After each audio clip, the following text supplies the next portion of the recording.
Welcome to another workshop software tutorial. Today we're going to be talking about your settings, especially when using workshop software for the first time. Let's start by heading over to your company profile, which is available here by clicking the profile icon and heading into here.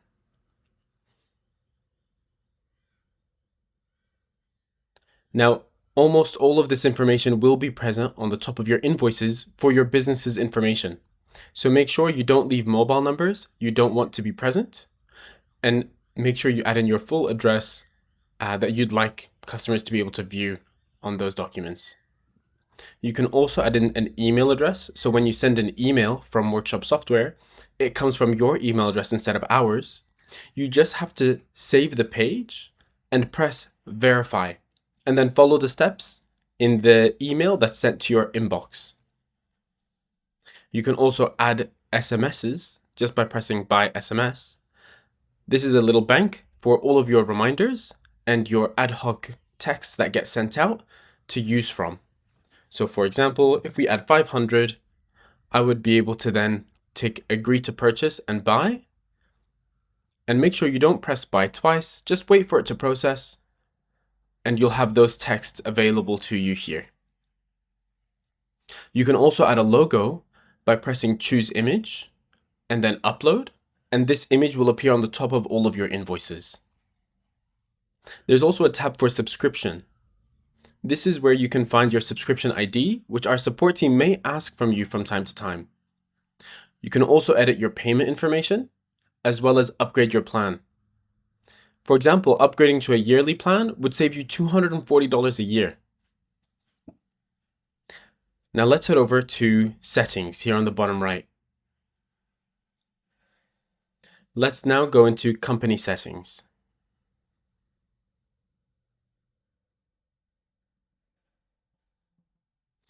You can fill in your ABN to also print on your invoice.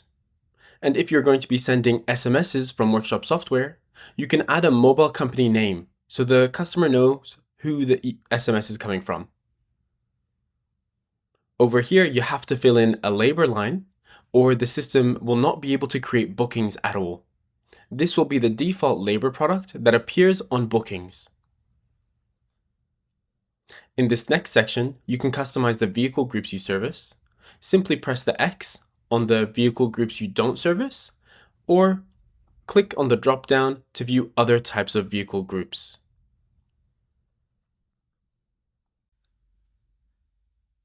Next, fill in the default service interval. This would mean every this many months, a reminder can be sent to your customer to come back in for their next service. You can then select how you'd like to send those reminders out, either by SMS or email. And don't worry, if a customer tells you they would prefer email and your default is SMS, you would simply go to that customer's profile and change that individual to email. Now in this next section, make sure to fill in your open time, close time, the number of mechanics or technicians you have in total at your workshop, and the combined number of hours they work per day. I would recommend having show all shop for month off, as well as turning on description to job status comment. In this next section, you can make sure your tax values are correct. You can then choose if your prices include tax. With this turned on, it means if I say a product is, for example, $100, that includes 10% tax. But if I turn this off, if I typed something was going to be priced at $100, it means my system will add 10%, making the customer pay $110. Now you can also turn on if your freight includes tax, or if your discount will be inclusive of tax. And you can also turn on the rounding total option. This means on customer invoices, the final balance will be rounded, and supplier invoices have a manual option to be rounded. Heading over to invoice settings,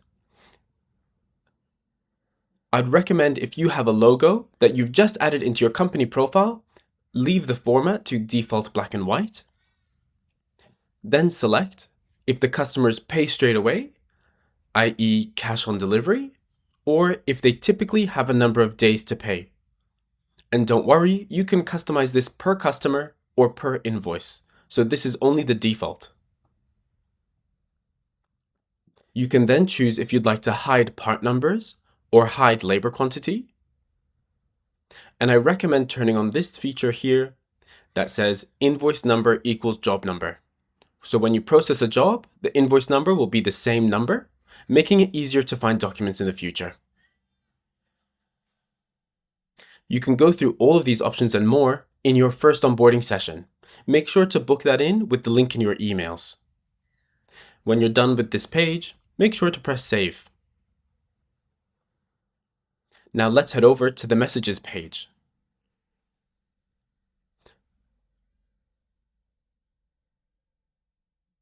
On here, you'll be able to customize the footer message. So this is the bottom of your documents that you create in Workshop software, such as an invoice, job card, statement, and quote. Customize these as soon as you can so you can start generating those documents. And if you're going to be emailing those documents, make sure you also customize the email that goes with it. For example, please find your invoice attached. We would love if you gave us a review here, and you could provide your Google review link. You can also customize the email that goes with the other documents from Workshop software. At the bottom of this page, you can also customize the email booking confirmation when customers are booking in using our public booking link. And you can also customize the loan card terms and conditions if you're using our loan card system. And don't forget to save the page. Next, let's head to reminders. You'll need to turn on the whole function of the reminder system with this toggle here. Then select the number of days before a renewal or a service that you'd like to send them the reminder. For example, 7, 14, or 21 days beforehand. Then fill in what you'd like the reminder template to look like. And as you can see in my example, I'm using these placeholders that are available here that are words between percentage signs. If you read this area, it will tell you what information that placeholder will pre-fill.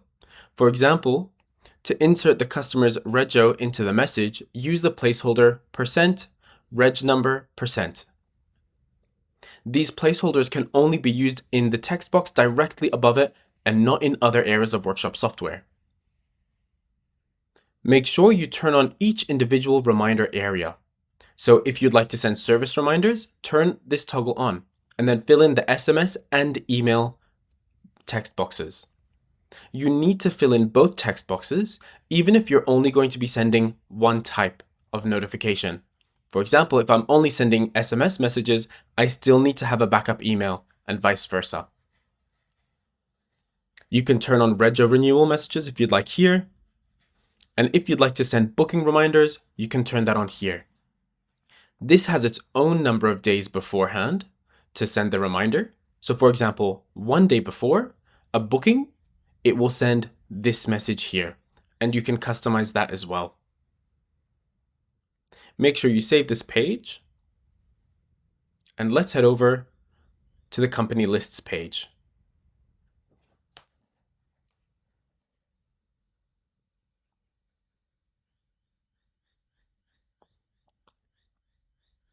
On the company lists page, you can create templates for invoice notes or job card notes so that you don't need to keep typing the same thing in the invoice and job card notes sections. You can also create templates for emails and SMSs, such as vehicle collection reminders. You can then add different sources that customers find out about your workshop if you're looking to track that. And you can also add your payment methods. For example, you may choose to break down MasterCard, Visa, and Amex instead of having one card option. Or you'll be able to add your workshop pay as an option. Workshop Pay is the only one that will use this option here, because that's the only FPOS device that's still integrated with Workshop software. Workshop Pay will automatically send the payment value to the FPOS machine. Once they've paid, it will also return that they've paid to Workshop software as well as the surcharge they paid based on their card. And the last thing on this page is product categories and groups. Depending on your subscription level, you may not have categories and only groups. This is an optional field you can enter when creating products. If you add a group to a product, it means you can break down your sales reports further.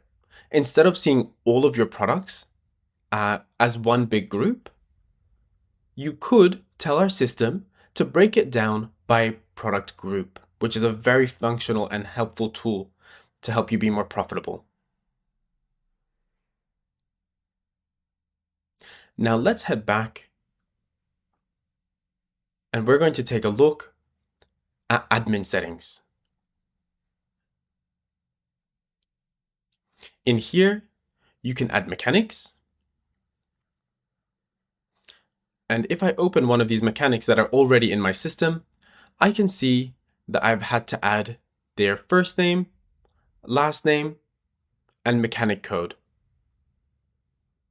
Cost per hour is functional if you're having the mechanic clock on and off on the app.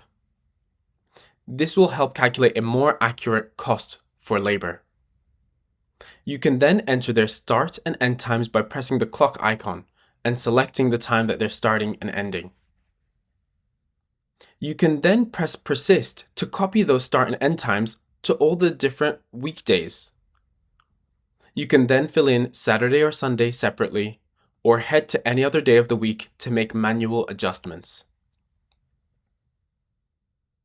Make sure you save this page. You can then add service advisors, which is an optional tool, which enables you to specify which service advisor helped that customer on the invoice. You can also use the service advisor tool to create inspections and inspection checklists in Workshop software. Let's head over to users.